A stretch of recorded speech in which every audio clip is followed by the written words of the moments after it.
Bem-vindos a mais um vídeo do canal Conhecimentos da Humanidade. Voltaremos a falar sobre mitologia, Léo Lousada. Olha aí, hoje é dia da gente contar pra vocês duas historinhas sobre Iemanjá, então vem com a gente.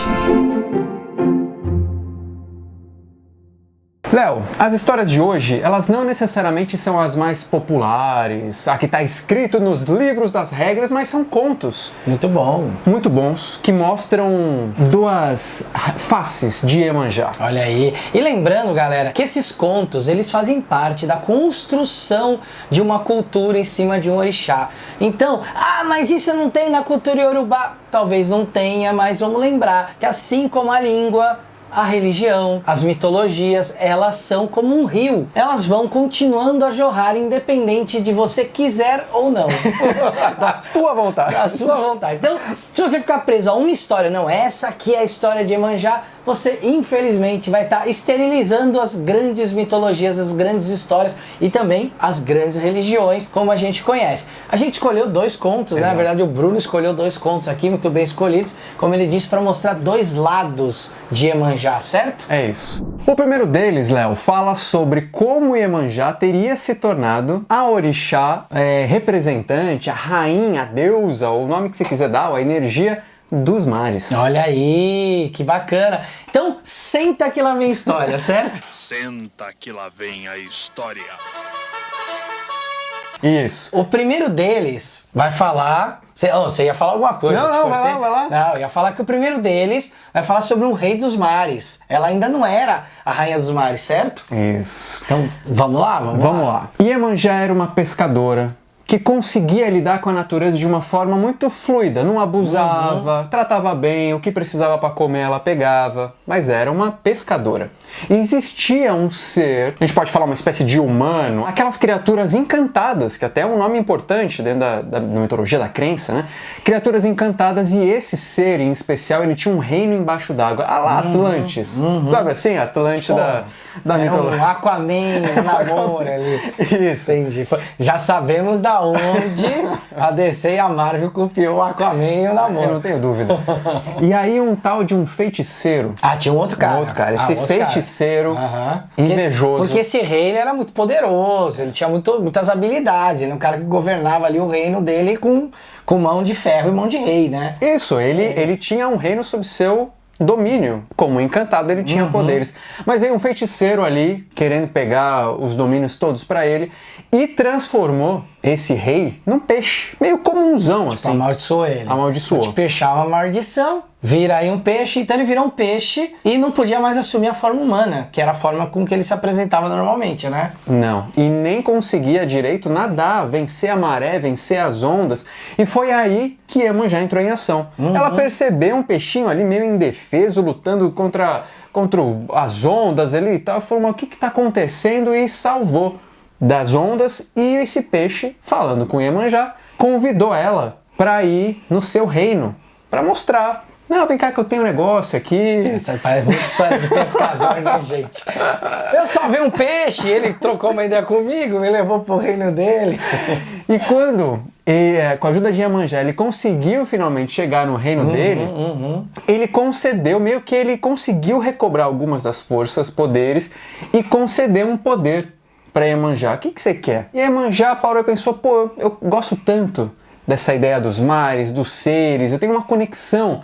Eu gostaria de ser a representante, ou mais do que isso, a rainha, a dona dessa porra toda. Ela queria ser a rainha dos oceanos. Dos oceanos, dos então mares. Ela pediu pra ele, meu desejo, já que eu te salvei agora eu quero ser a rainha dos oceanos. Aí Iemanjá... Não pediu pouco, né? Não pediu pouco. Podia ter pedido um iPhone, mas não. Exato. Mas ele gostou disso, né? E ele foi que transformou ela na rainha dos oceanos e acabou não só transformando ela na rainha, como ela acabou recebendo dons também para proteger o seu reino, não é mesmo? Se tornou uma orixá, a energia disso. E isso é tão interessante porque, pensando aqui, meio que ela se tornou rainha dele, será? Né? Porque não é isso que conta a história. Só tô filosofando, só tô pensando aqui. Ela manteve ele ali no aquário e ficou governando o reino submarino como rainha. Isso foi concedido graças à compaixão que ela tinha pelos seres da água. Não foi a troco de nada. Você é legalzinha. Não, ela tinha tanto amor e essa troca era tão importante que de fato isso foi concedido para ela. E isso que você falou é bem importante, porque quando ela vira a rainha do mar, ela começa a nadar, né? Ela como se fosse uma sereia ali, né? Nadando, interagindo com essas criaturas. E as criaturas do mar amavam ela, a seguiam, estavam sempre junto com ela, sempre ali participando das coisas. Então ela já tinha ali uma coisa que essas criaturas já admiravam ela pela posição e pela compaixão e a beleza que ela representava. Isso. Aí a gente engata a segunda história. Porque não só de... Essa é a história que ela é boazinha. Essa história que ela é boazinha. Que ela foi lá, salvou o peixinho que tá desesperado na onda, mas aí tem a segunda face de Iemanjá. Exato. Ela é representada muitas vezes como a mãe, a grande mãe. E como o arquétipo materno, Iemanjá também se comporta com várias facetas. Então a gente tem a Iemanjá compassiva, amorosa, a que cuida, a que acolhe, mas também aquela que dá a chinelada na bunda. É a mãe que ela estimula e ao mesmo tempo ela também disciplina, né? Disciplina, exatamente. E nessa outra história, nesse outro conto, nós temos uma figura bastante brasileira presente lá. Olha aí. Quem que é? Zé Pilintra. Olha aí. Pra quem não sabe, Zé Pilintra é aquela figura que muitas vezes aparece em algumas giras de Umbanda, algumas giras de outras tradições afro que tem aqui no Brasil, e ele é um cara que se veste ali com seu terno branco, sua chapeletinha branca, às vezes uma camisa vermelha, então ele tem essa coisa do vermelho com o branco. Sim. E ele é uma espécie de um malandro, né? Aquele cara que tem ali, é o boêmio da noite, né? Tem aquele gingado, aquela mãe, aquela lábia. Aquela lábia, né? O cara que, ó, eu preciso disso, então eu vou ali, dou um tiro-bilu e consigo o que eu quero. Zé Pilintra também estava ali nos seus dias de pesca. Nessa história ele é um pescador. É. Ou pelo menos ele pesca. Eu só ficava imaginando o cara de terno, chapéu, pescando lá. Com certeza que ele tá num banquinho. Parece aqueles turistas americanos, né? Com chapéu de Panamá no Rio de Janeiro pescando. Pode crer, pode crer. Só que nessa história é o seguinte, o Zé Pilintra ele tinha uns conhecimentos dos Paranauê. Então ele usava de feitiçaria, de rituais, umas coisas, magia, para conseguir o seu peixe, a coisa que ele queria. Só que ele fazia um mau uso disso, não só por usar disso, mas também pelo tanto que ele conseguia em troca. Ele conseguia muito mais do que ele precisava, abusando então dos mares. Só que agora a gente tem uma rainha dos mares. Isso.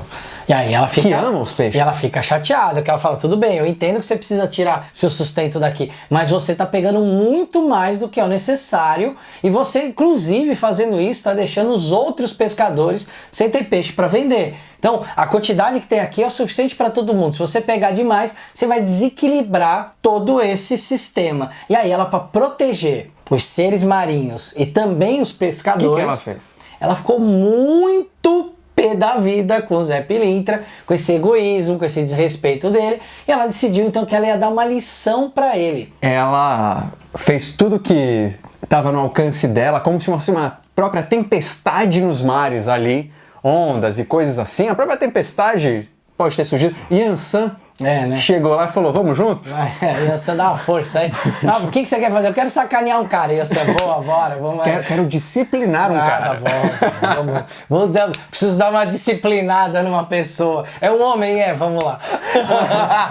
E aí ele cai na água e fica aquela coisa, aquela tempestade marítima ali e tudo mais. E aí Zé Pilintra vai viver, não vai, aquela coisa toda. E é assim que ela pretende ensinar Zé Pilintra, pelo exemplo, inclusive. E ela destrói o barco dele, destrói a rede de pesca dele, destrói tudo e deixa ele lá jogado no mar, né? Ele fica lá todo jogado, mas ele sobrevive mesmo gravemente ferido e sem a sua principal fonte de renda, que é o seu barco, que é a sua rede, certo? E a partir disso ele aprende. Aprendeu pela dor nesse caso, né? Pelo amor não rolou, aprendeu pela dor e deixou de ser tão irresponsável não só pela pesca, mas com a vida, com as coisas que o cercam.